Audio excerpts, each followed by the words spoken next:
Hi, good evening. இன்னைக்கு ஒரு சைக்காலஜிக்கலாக ஒரு விஷயம் பேசணும்னு ஆசைப்பட்றேன் உங்ககிட்ட. லாஸ்ட் 1 வீக்குக்கு முன்னாடி என்னோட ஃப்ரெண்டோட ஹஸ்பண்டுக்கு பர்த்டேன்னு சொல்லிட்டு அவங்க ஒரு கிஃப்ட் பண்ணாங்க.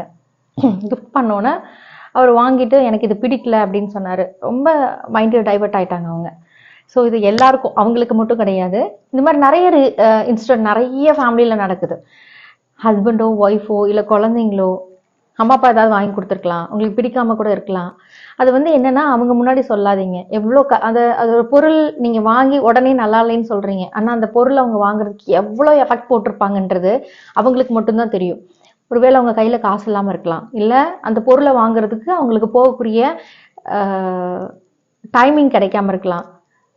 ரொம்ப கஷ்டப்பட்டு உங்களை எவ்வளோ தூரம் லவ் பண்ணியிருந்தாங்கன்னா அந்த பொருளை வாங்கியிருப்பாங்கன்னு நீங்கள் யோசிச்சு பாருங்க. ஸோ ஒரே வார்த்தையில் எனக்கு பிடிக்கலன்ற வார்த்தையை சொல்லி அவங்கள கஷ்டப்படுத்தாதீங்க. லவபுல்லாக நடந்துக்கோங்க. Thank you so much.